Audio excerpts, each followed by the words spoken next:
do. I generate a lot of Spanish leads from TikTok, I should say, my TikTok is mostly in Spanish. And that has been working out really good for me this year. I made the switch. I used to do Spanish and English on TikTok. And honestly, I wasn't really getting much. I heard somewhere in all the podcasts I listened to just pick a language. So I just decided to make TikTok solely in Spanish. Um, my 4 most recent listings came from TikTok, and I have 2 coming soons from it too. And it's all for free. A bunch of buyers are coming from TikTok as well.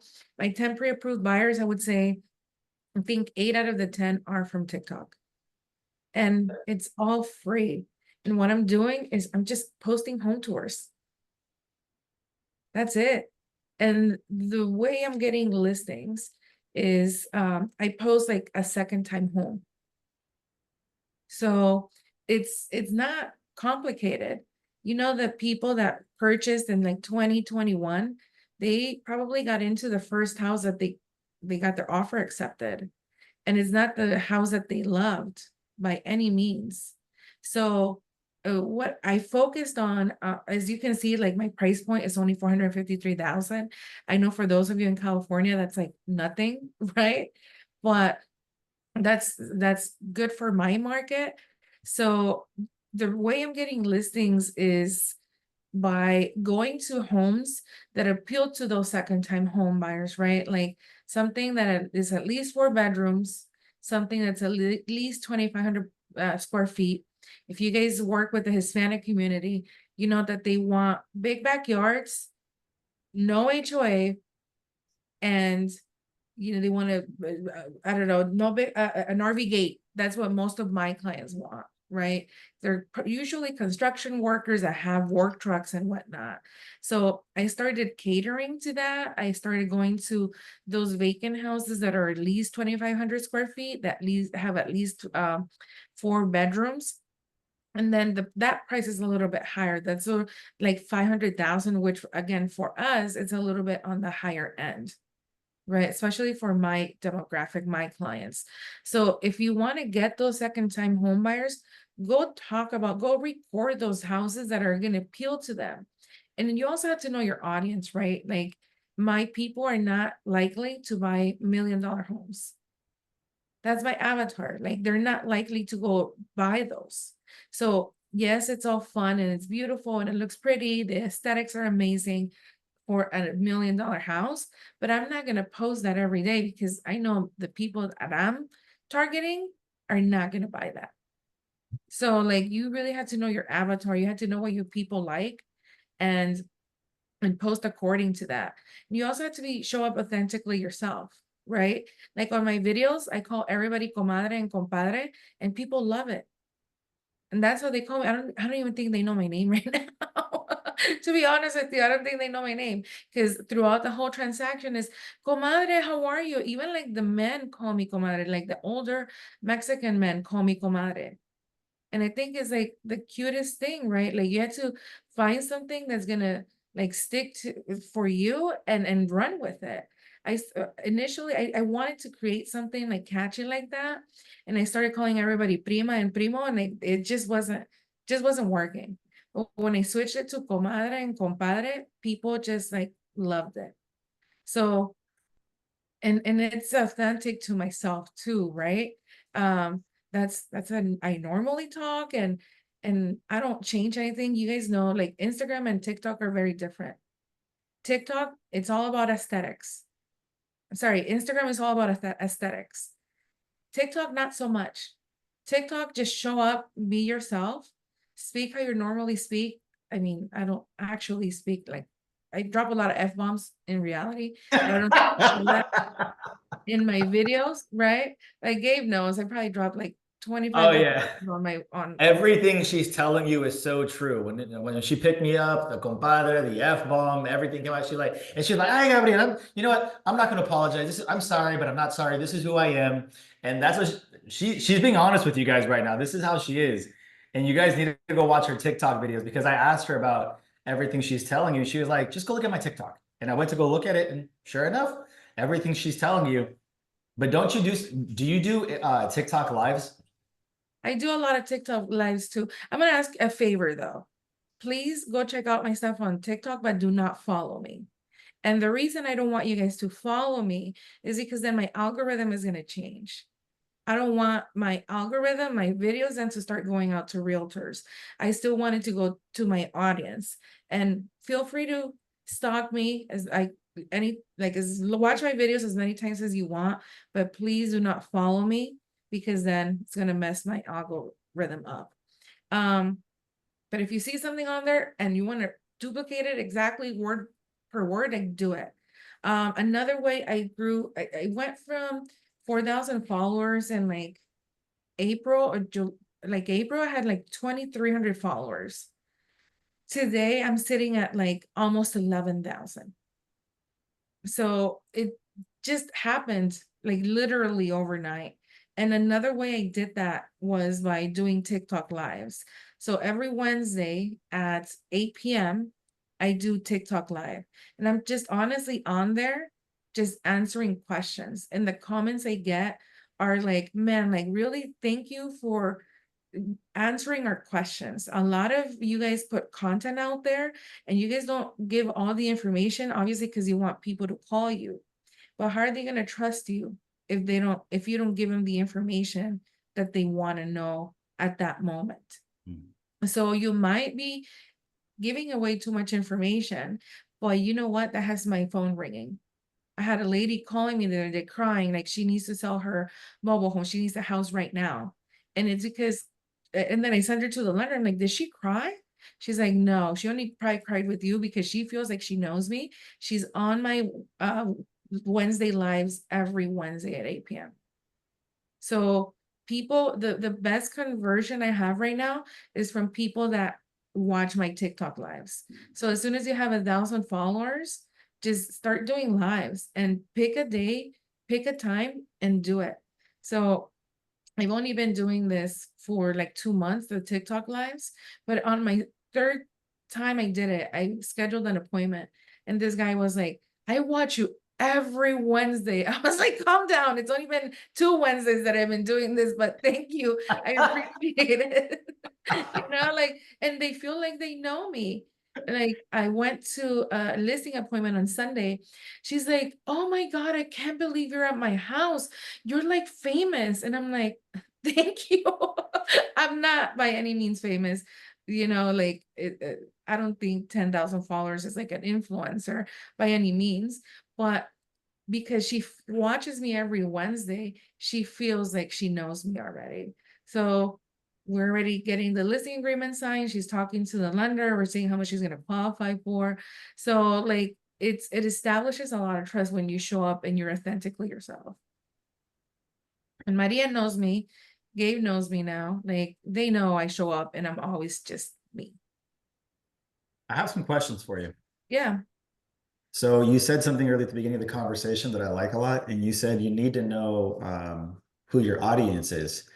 And how did you come up with that? How did you know that you wanted to, that you were going to talk to someone who wanted a second home, or what was the thought process behind it? And then you said afterwards you were looking at second type homes. So you weren't looking at luxury products. You were looking at homes that had big backyards, no HOA. Do you think that's really important to identify who the person you're talking to is, and how important is that? Yeah. I mean, you need to, if you talk to everyone, you're talking to no one. So like you really need to identify who you want to cater. Like my people are first-time home buyers. I love first-time home buyers, even though it can be like a pain in the butt sometimes, right? Especially dealing with our people, like the language barrier, the lack of technology use, like all of those things. But I'm passionate about that. But I also wanted to generate more listings. And I wanted to help them sell their house and buy another house. Like hopefully triple in that deal, so that's why I started catering to those second time home buyers. A lot of people, guys, like I said in the beginning, they bought a house that they don't like in 2020 and 2021.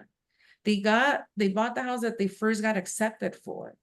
And so now, even though the rate is lower, when they're at their current home, they're looking to upgrade. So A couple of those listings that I got, like, I just closed one on Friday.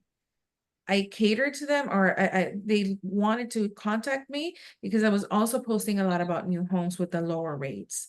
So a lot of people are scared to make that jump from a 3% rate and a $1,500 payment to a 6-7% rate. So I started going to the new home builders as well, because that appeals to the second time home buyers too. So how does this all transition into listings? I think you said it a moment ago, but can you go a little deeper into that? So, Yes. if I'm posting content about home tours, I'm almost afraid that I'm going to get too many buyers. And if I want to transition into a listing agent on TikTok, how can someone do that? If you were like, all right, if this is if you want to focus on listings from TikTok, then this is what you got to do. Like, what is that? Second time home buyers, focus on that. And a lot of people have contacted me saying that they weren't even looking to buy a house, but they saw a house that I posted on TikTok and they liked it. So home tours are not just for buyers. Like, a bunch of those buyers are also sellers. So like, you need to be mindful of that. That's why you need to post like the starter homes for your first time home buyers, but then the bigger homes with more space for those second time buyers. So you need to have a good mix and go post, like, learn your market. Like, you need to know what the builders are offering at every single community around you. You need to know what their incentives are, what their interest rates are. Because I just had a lady last night. I posted a house that offers a 3.75% interest rate. She's stuck right now in a house that she hates with the 3% rate. She wants to sell it. She doesn't even want to rent it. She wants to sell it. She hates the house. So now I'm appealing to her at this bigger house with a low rate as well. So like, you just need to get very specific about who you want to work with. Again, I could probably focus on the $1 million buyers.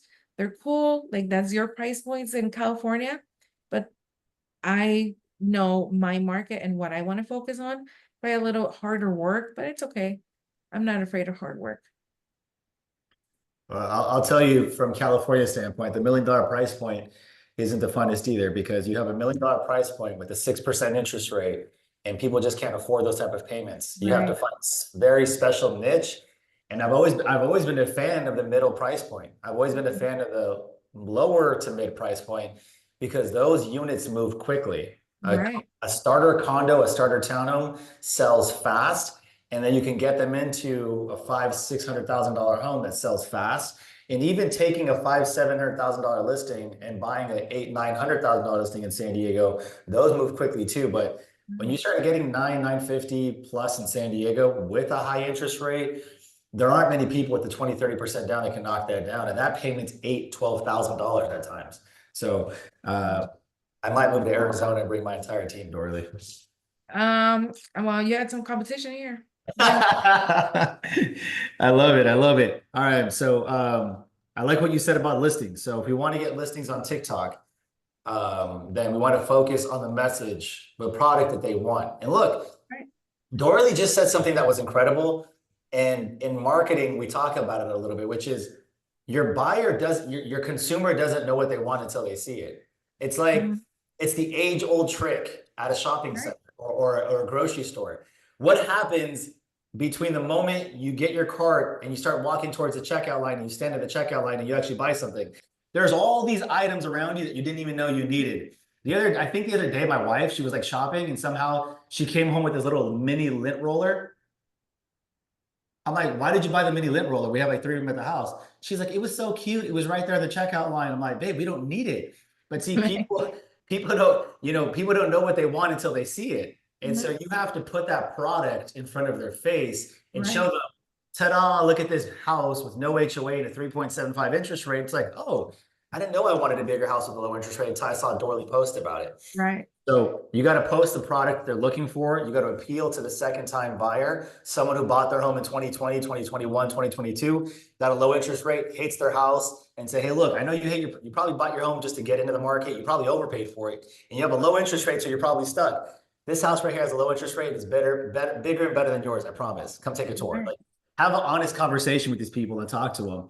about that. Talk about like those stories, right? Like I talk about the story about my clients that wanted a bigger house. So I just posted them saying bye to their old house and saying hello to the new house, and how I helped them find the buyer quickly. Like we needed to get under contract real quick. I had a pre-approved buyer. I was able to help them like find the buyer real quick because they had a new build that didn't take a contingency.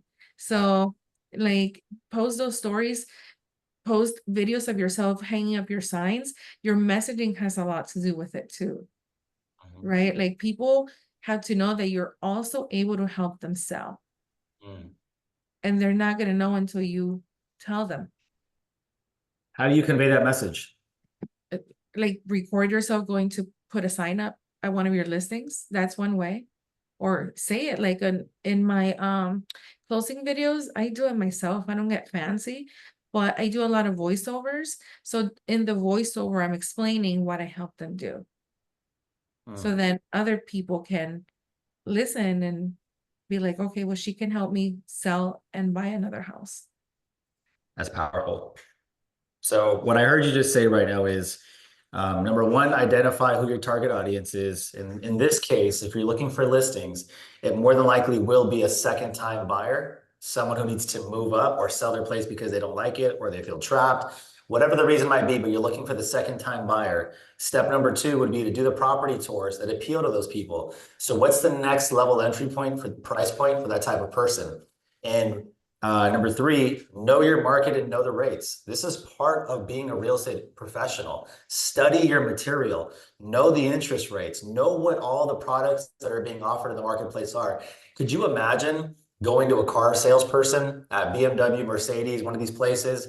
You walk on the lot and then you ask them about their product and they have no idea. Could you imagine if you walked onto the car lot and you did your research, you went online, you looked at the cars, you looked at the Kelly Blue Book value, you saw what cars were selling for, the average interest rates for vehicles right now in the market, lease versus owning. You did all that homework. You walk into the lot.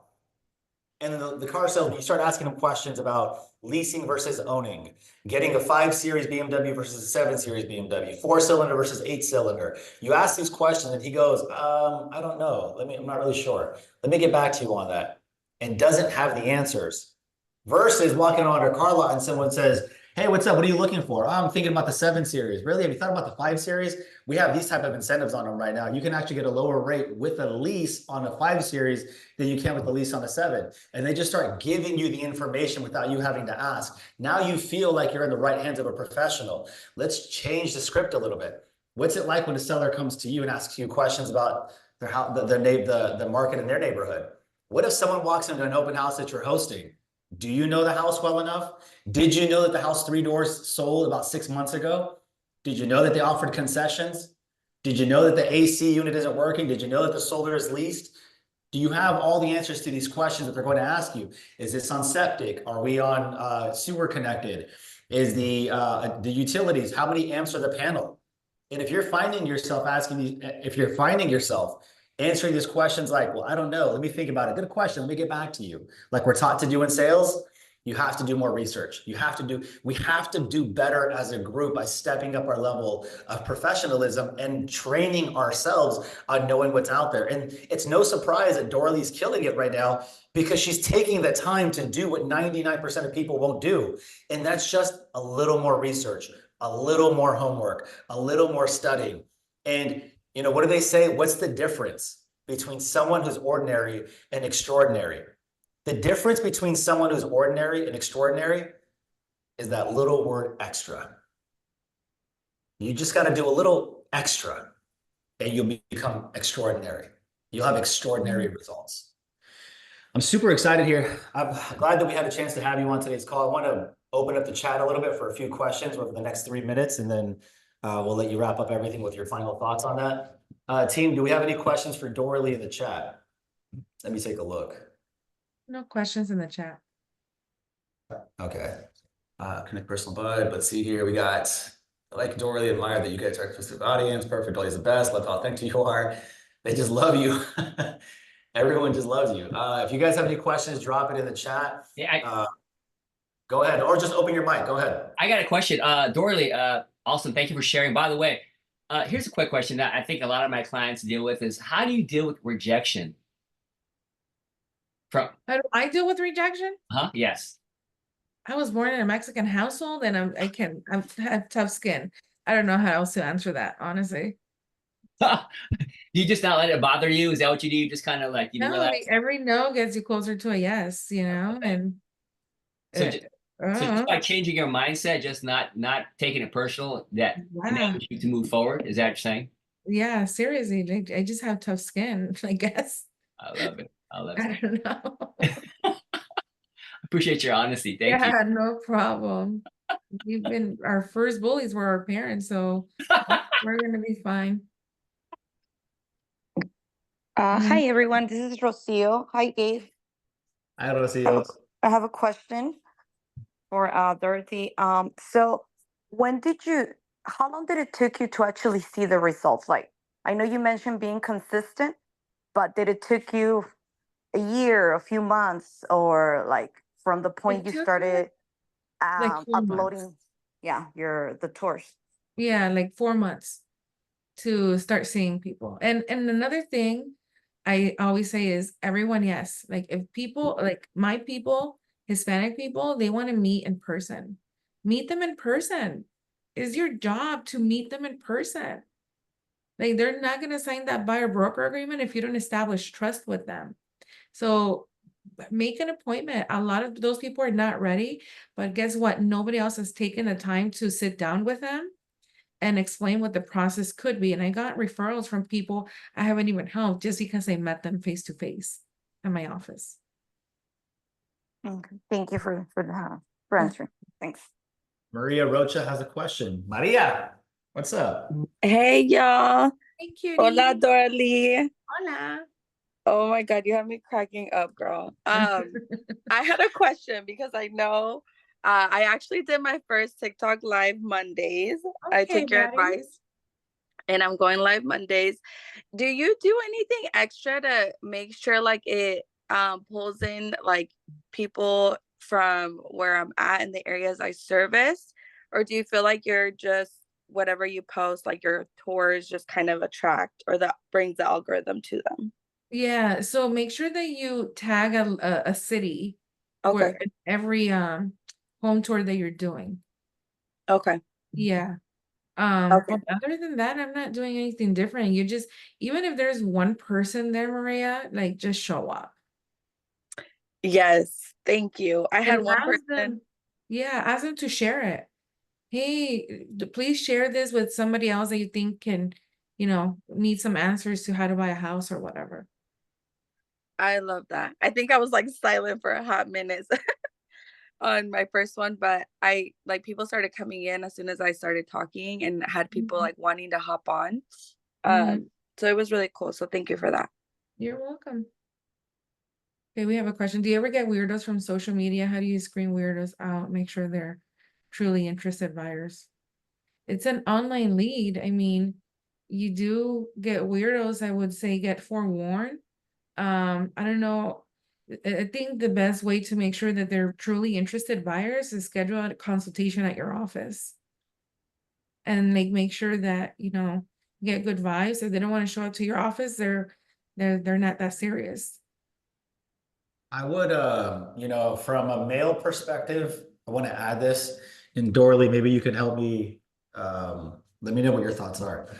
So if I'm a male consumer, you guys are talking about getting weirdos, and it was a lady asking a question. So I think a lot of it has to do with how you project yourself on social media. I think that how you dress, how you speak, the things that you do on your stories, what you post, if you come off as, and it's not going to say you're not going to get it, everyone will eventually. I get weirdos sometimes, and they're really weird, the ones I get. But you can probably filter a lot of that by the way that you carry yourself on social media, the way you post. I would say, it's like, if you leave trash outside, you attract flies. And what's the other one? If you leave a honeycomb, you attract bees, So depending on what it is that you're leaving out there, you'll attract that type of demographic. So just be very careful, be very mindful, of how you're posting, what you're wearing, what you're saying, what you're doing on your free time. You know, maybe have that close friend story. So this way, if you post your story, it's only the people you want to see it, not everyone out there. I don't know. What do you think, Dorley? I agree. And also it's gonna be on your tone as well. I make it sound very friendly. And funny enough, is usually the señores that find me. Is usually the husbands that find me. Because I ask, the first question I ask, I'm always like, okay, so who's a TikToker here? You or you? And it's usually the guy that's like me, but they always have the wife call. So it'll just honestly depend on your tone and how friendly you sound. If you sound like you're flirting, then you're gonna get all the flirtatious guys, you know?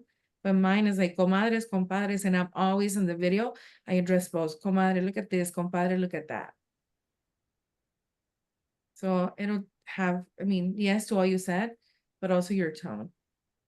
Well, Dorley, you've been freaking incredible. And I think the one way that we can show honor, you guys, how amazing was she today? Can you guys blow up the chat? I mean, how incredible was she? All of the information that she gave us, the knowledge she gave us, how real and authentic. I think it's one of the most refreshing things to see someone as real as you are and as successful as you are. So if you guys can just please blow up the chat. And the second way we can honor her today is if you know of anyone looking to sell or buy out in the Phoenix, Arizona area, you guys know who your go-to comadre is. Comadre.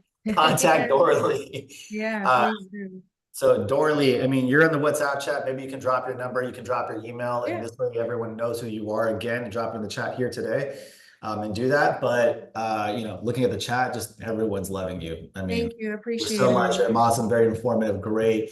This is incredible. So, Ms. Dorley, thank you again for being on the call Thank today you. and for being on here. And to the rest of the team that's out there, if you have a referral, send them over to her.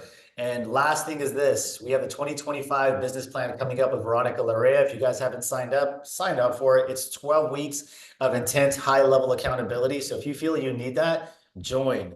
And tomorrow we have day 3 of 5 at 5. So if you're that person, you want something to start your morning early, you want that motivation, that mindset shift, 5 at 5 every single Monday through Friday for 5 minutes. We're gonna give you some straight fire on that. And then we'll see you guys on the next Winter Circle call. Dorley, at 10. Gracias, comadre. Gracias, All right, Jose. team.